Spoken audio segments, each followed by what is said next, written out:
Hey everybody, it's Shadowstar and Crystal here for another error review.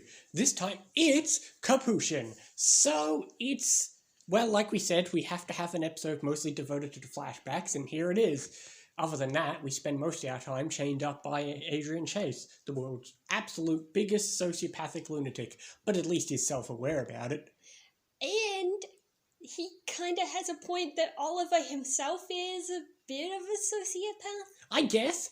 This is a very interesting episode in the fact that I still can't figure out how I feel about it. Yeah. I mean, don't get me wrong, I'm not saying... No, I both enjoy this episode, but I'm also like... I'm kind of half and half on a lot of things. It's like... There's aspects of the flashbacks that I love, because it's kind of the birth of...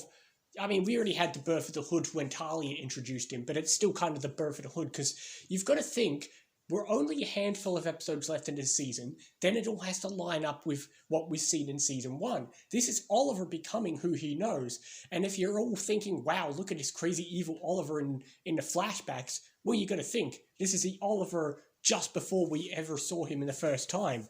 Yeah, well, he beat Kova, he figured out that his crusade was based on a lie, and then he said he's shutting it all down. What a perfect way to end the show. No. You know, if the show would... That would be an interesting way to end the show if it was ending. Well, Adrian Chase continues to be an absolute maniac. He's apparently so skilled he knows how to snap people's necks without killing them. You might be thinking, how do you learn to do that? I guess that's the same trick that Oliver once did way back in season 1, remember? Yeah. Yeah, that's a trick we've never seen used again. But yeah, speaking of season 1, Malcolm Merlyn had a surprise cameo in the flashbacks that I forgot about. Yeah. Especially since, at first when Oliver seems to kill Kovar, I'm thinking, I know Kovar's not dead, so what's going on here? And then you think, oh, it's Malcolm, and then it all makes sense. We know Malcolm's good at faking his death, so I guess Malcolm figured out a way to help fake Kovar's death. Okay. Well, think about it. That would make a lot of sense. Malcolm faked his own death. Yeah. So, yeah, at first I'm thinking, oh, how are they going to bullshit Kovar being alive? But then I saw Malcolm's like, oh, you know what? That actually makes a lot of sense. And I liked the little, not foreshadowing, but the references to, you know, he's making a deal with Unidac Industries and he's needing stuff from the Russians. So it all kind of ties up because, you know, Malcolm's got to be planning his undertaking. It's only... Again, not far until we line it up with season 1. Yeah. So, yeah, Malcolm Merlyn's been doing the rounds. And, by the way, for off-camera reasons, this would also explain why Malcolm Merlyn has not been in a few of the most recent Legends episodes. He was probably filming both this and the Flash episode, which is why he wasn't in the Legion for a few episodes. Oh, yeah. Yeah, we said we hadn't seen him in a while. I don't know if that's actually true, but it would probably explain why he hasn't been there.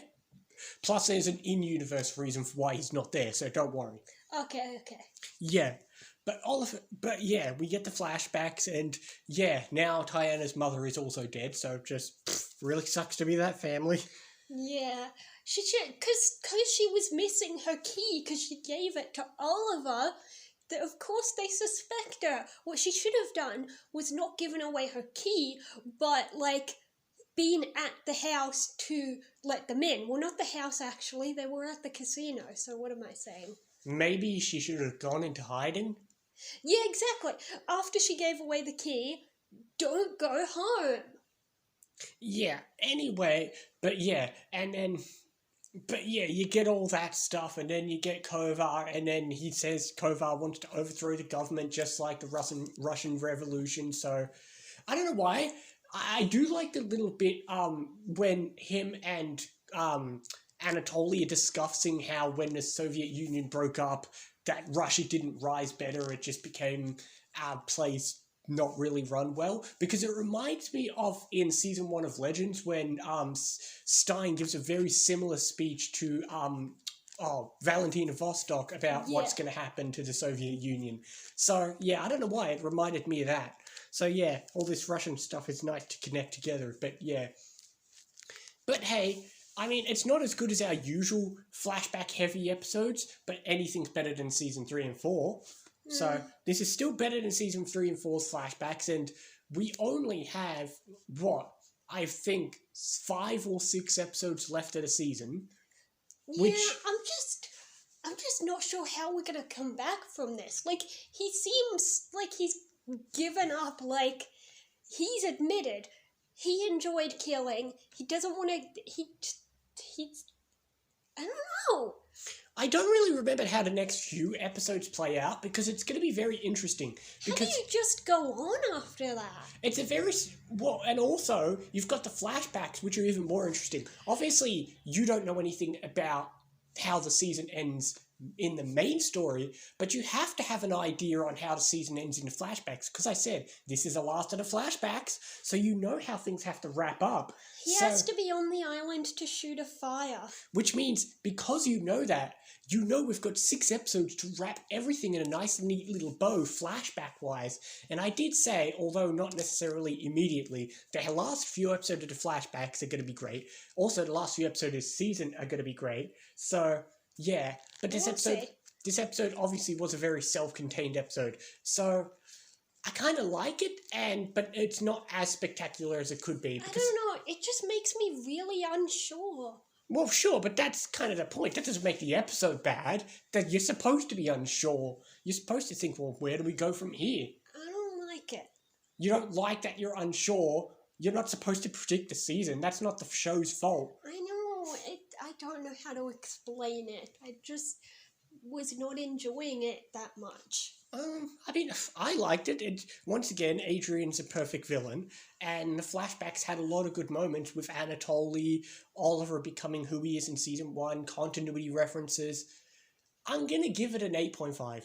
I'll just go 7.5. I can understand. It's a very different episode, and I mean, it's a very interesting one because, usually, I say obviously the best flashback-focused episode is the one that really shows us the origins of Slade. So, this one's not so much about the villain, but it is about Oliver. It's a very Oliver-focused episode. And there's no real side plot. It's just, okay, he's trapped in the present, and then we've got the flashbacks. So, yeah. Obviously, next episode, you've got to deal with the fact of what's going to happen in the present with Oliver saying he wants to quit. But Adrian Chase is still at large. Sure, he let him go, but what's he going to do now? Yeah, you'd think he'd want to kill him, but with Oliver all depressed and stuff like he is, I wouldn't be surprised if he's just like, yeah, whatever, I don't care anymore. Well, I promise you haven't seen the last of Adrian Chase. Duh. But the rest of the team is probably going to try to go after him without Oliver. Well, we got 6 episodes left to deal with Adrian, 6 episodes left to deal with the flashbacks. This season is shaping up to be very, very good. I can't think of any episodes I've really hated. What is the next episode called? Disbanded. Well, we already know what that refers to. Yep.